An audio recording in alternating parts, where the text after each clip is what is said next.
Hey, salut tout le monde, c'est Cryzix et aujourd'hui on se retrouve sur Counter-Strike Global Offensive. J'allais encore dire source parce que bon, hein, j'ai joué aux sources et bah on a un petit peu l'habitude de dire source hein, maintenant parce que bon, ça fait quand même vraiment beaucoup de temps, pas mal de temps que le jeu est sorti. Donc déjà le menu a complètement changé. Maintenant nous avons un menu qui bouge, hein, mobile, donc vachement joli. Je trouve il est vraiment stylé ce menu, hein. Donc voilà, donc déjà, par contre il y a un truc que j'ai jamais compris, dans aide et options, on peut pas aller dans le contrôleur de mouvement. Donc quand on va dans le clavier souris, on n'a pas toutes les touches qu'on peut modifier, genre pour s'accroupir, on peut pas modifier. Bon ça c'est un petit point négatif, mais je pense que avec les mises à jour, ça sera mis au clair, hein, et puis on pourra enfin modifier nos touches. Donc, eh bien, nous avons aussi maintenant un système de matchmaking. Donc dès qu'on fait une image de troll, dès qu'on fait jouer, eh bien on peut directement trouver une partie en course à l'armement, démolition, occasionnel classique ou compétitif classique. Le mode compétitif classique, en fait, c'est tout simplement le mode, hein, le mode de Counter-Strike, hein, le mode classique, où on doit euh, poser la bombe et la désamorcer pour les antiterroristes. L'occasionnel classique c'est exactement la même chose, sauf que par exemple pour ceux qui jouent à Call of Duty ce n'est pas du hardcore. Par exemple dans le classique on peut tirer sur ses alliés, alors que dans le occasionnel classique eh bien non, parce que là c'est du compétitif donc du vrai, hein. Bon c'est pas du classement mais c'est du vrai. Enfin, je sais pas comment expliquer ça mais voilà vous avez sûrement compris. Et du occasionnel c'est sûrement pour s'entraîner un petit peu et voilà. Alors le mode démolition, où j'ai pas trop compris ce mode, hein. J'ai juste vu qu'en faisant des kills à la prochaine manche, je crois qu'on a des nouvelles armes. J'ai pas vraiment très joué à ce mode, hein, parce que je le comprends pas. Et puis voilà. Et nous avons le mode course à l'armement, qui est comme un jeu d'armes sur Call of Duty. Donc oui, je fais quand même pas mal de comparaisons à Call of Duty, parce que bon, c'est quand même l'un des jeux les plus joués au monde, hein. Et voilà. Donc course à l'armement, en fait, à chaque fois que vous faites une victime, vous changez d'arme. Et le premier arrivé à la dernière arme a gagné. Voilà, tout simplement. Donc, nous avons encore aussi, bien sûr, le système de navigateur de serveur. Un petit message. Donc, moi j'adore la map de Dust, hein, donc c'est normal qu'il y ait ça en favori. Hop. Donc voilà, donc on a encore, hein, le même système de serveur, hein, comme sur Counter-Strike Source. Donc, moi je vais pas trop m'attarder sur les serveurs, hein. Oups, hop, voilà. Donc voilà. Je sais pas comment quitter. Voilà ici. Tac. Trouver une partie. On va faire du compétitif classique.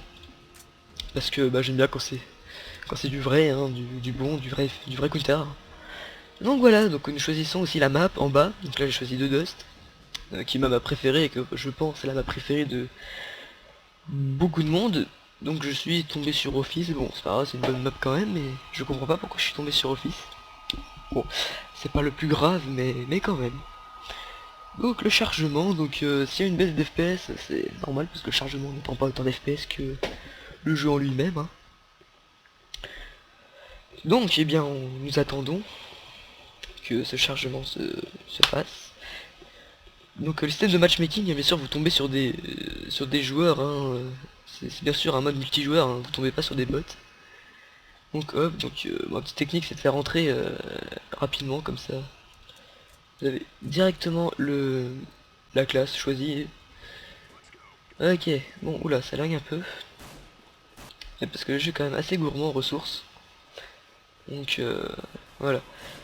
Alors je connais pas les spots de cette map. Alors j'avance un peu aléatoirement.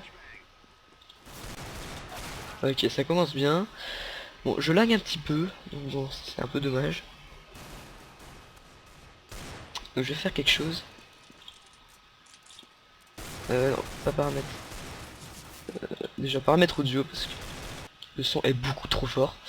Voilà, enfin, pour moi en tout cas. Paramètre vidéo.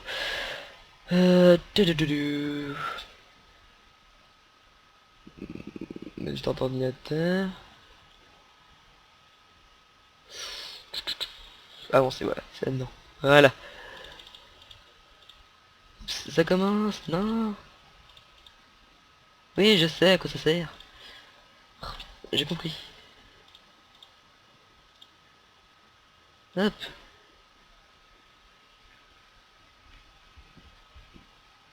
Donc là, ouais, ça s'est figé, mais au moins, je suis censé moins laguer. Donc on va prendre, hop, la MP7 que moi j'adhère et que j'aime bien. Voilà, ça lag déjà un petit peu moins, mais ça lag quand même un peu. Bon, c'est pas vraiment très grave, hein, puisque bon. Donc oui, dans ce Counter-Strike Source, nous avons aussi beaucoup de nouvelles armes, et heureusement d'ailleurs, putain, je l'ai pas vu, lui. Donc nous avons quand même pas mal de nouvelles armes, dont une arme qui s'appelle la PP Bison. Donc la PP Bison, putain, je déteste ce nom, hein. Je l'aime pas, c'est complètement ridicule. La PP Bison.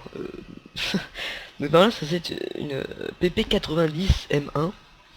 Mais non, c'est une PP Bison parce que à ce qui paraît, d'après ce que j'ai compris, ils n'avaient pas les droits d'auteur et, euh, et voilà. Donc c'est tout. Alors je vais faire après cette manche là, je vais vite vous présenter toutes les nouvelles armes. Donc je sais pas exactement les nouvelles armes, hein, je les connais pas toutes. Mais après, je vais faire vous montrer le menu déroulant pour vous montrer ces armes, tout simplement. Donc pour ceux qui ne savent pas, je suis antiterroriste, hein, et le but de l'antiterroriste, donc dans cette map, donc dans cette carte, c'est de libérer les otages. Donc vous avancez vers les otages, vous faites E, c'est la touche par défaut, vous faites E et les otages vous suivent et vous devez les emmener dans le point safe, donc le point où oui, il faut les emmener en fait, simplement, comme vient de le faire mon allié. Donc, je vais vite vous montrer, hop, voilà, donc le menu, maintenant c'est une espèce de cercle. Donc en arme lourde, c'est tout ce qui est, c'est tout ce qui est fusil à pompe et mitrailleuse lourde. Et j'ai pas l'impression que ce soit une mitrailleuse lourde, mais c'est pas grave. Donc mes alliés partent, hein, c'est pas grave. C'est donc les PM, donc PM ou je sais pas, ce sont des petites mitraillettes. Donc mitraillette quand même assez puissante par rapport au prix. Donc voilà la PP Bison. C'est plutôt ridicule comme nom mais bon. Donc la PP Bison qui coûte pas très cher, mais la moins chère c'est la MP9. Donc la PP Bison, la P90, la UMP45, la MP7 et la MP9 sont toutes des nouvelles armes de Counter-Strike Global Offensive. Donc la fin d'achat c'est dans 6 secondes, j'ai essayé d'en acheter une. Sauf la P90 qui était déjà dans Counter-Strike Source. Donc j'ai pris la P90 hein, complètement aléatoirement. Wow, putain j'étais flash. Qui m'a flash. Ok. Donc pour ceux qui se demanderaient encore les touches, hein, même si bon je pense pas qu'il y en ait beaucoup, la touche Shift permet de marcher comme ça. La touche contrôle, putain je suis complètement paumé. La touche contrôle permet de s'accroupir. On peut pas l'ouvrir ça, putain. Je me paume tout seul dans la map. Oh on dirait qu'il y a des bots. Oui il y a bot done. Parce qu'on dirait que comme il manquait quelqu'un dans l'équipe adverse, ils ont mis des bots à leur place.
dire au revoir sur cette mort complètement atroce à cause de Apexer.